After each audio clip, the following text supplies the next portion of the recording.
আমার স্বাদ আছে সাধ্য নাই, দামি জিনিস দেখি আবার না দেখার ভান করি। আসলে এই কথাটা কেন বলছি আর কি জন্য বলছি সম্পূর্ণ ভিডিও না দেখলে বুঝতে পারবেন না। ওয়েলকাম গাইস, সবাইকে আসসালামু আলাইকুম। আশা করি সবাই ভালো আছেন। তো আজকে ভিডিওটা শুরু করতেছি বিকাল থেকে। আর আজকে ভিডিওর মূল উদ্দেশ্য হলো আমরা যাব হলো ভাওয়েল রিসোর্ট অ্যান্ড স্পাতে। যাই হোক, আমরা কি কি করছি আজকে দিনটা আমার সাথে কে কে ছিল আর কোথায় কোথায় গেছি আর কি কি করছি না করছি সবকিছু ভিডিওর ভিতরে থাকবে। যাই হোক, শুরু করি। আজকে আমার সাথে ছিল মোহাম্মদ নাইম ভাই, তার বন্ধু শামীম ভাই ছিল। আমরা বেরিয়ে পড়লাম, তিনজন মিলে হাঁটতেছিলাম আর ভাবতেছিলাম কি সুন্দর গ্রাম দেখতে পাচ্ছেন, মানে মাথা নষ্ট করা গ্রাম। আমি তো গ্রামের দৃশ্য দেখেই পাগল হয়ে গেছি, আমি তো গ্রামের প্রতি প্রেমে পড়ে গেলাম। দেখতেছেন যে কি সুন্দর, মানে চারপাশটা সবুজে শ্যামলে শুধু ঘেরা আর ঘেরা। আকাশটা দেখুন কতই সুন্দর। এখানে আমাদের লঙ্গি ম্যান শামীম ভাই সে আবার ছবি তুলতেছে নাইম ভাইয়ের। যাই হোক, আর আমি এই সুন্দর সবুজ শ্যামল কৃষি দেখে আমি তো মাথা নষ্ট হয়ে যাচ্ছে, সেই জন্য আমি নিজেকে আর সামলাতে পারলাম না, নেমে গেলাম মাঠে। তো কি সুন্দর দেখতে পাচ্ছেন। আমি বলতেছিলাম নাইম ভাই আমাকে একটু ভিডিও করেন, নয়তো একটু ছবি তুলুন। তারপরে অনেকক্ষণ সময় দেওয়ার পরে আমরা হাঁটতেছিলাম আর যাচ্ছিলাম। আচ্ছা, আপনারা কিভাবে আসবেন সেই জন্য আমি ঠিকানা এবং যাতায়াতটা বলে দিই। ভাওয়েল রিসোর্ট অ্যান্ড স্পা বাংলাদেশের অন্যতম সুপরিচিত রিসোর্টের মধ্যে ভাওয়েল অন্যতম,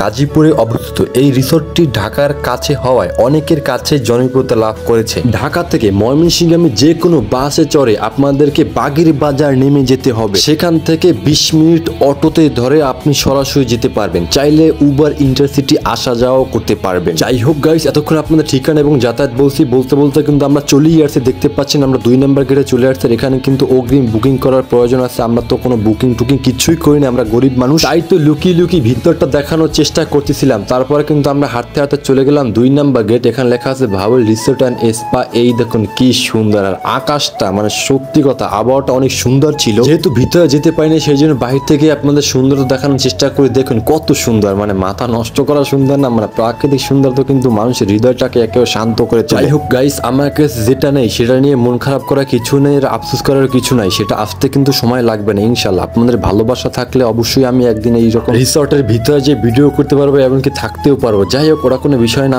যাই হোক, আমার থেকে আমি 100% আপনাদের কিছু দেওয়ার চেষ্টা করছি। যাই হোক, যদি কোনো ভুল হয়ে থাকে আমাকে ক্ষমা করে দেবেন। আর এই জন্য আমি বলছিলাম আমার স্বাদ আছে সাধ্য নাই, দামি জিনিস দেখি আবার না দেখার ভান করি। সো গাইস, এখন বিদায় নেওয়ার পালা। আজকে ভিডিওটা এই পর্যন্ত। যদি ভালো লেগে থাকে অবশ্যই একটা ফলো, একটা লাইক করে দেবেন, একটা সাবস্ক্রাইব করে দেবেন। ভালো থাকবেন, সুস্থ থাকবেন। আল্লাহ হাফেজ।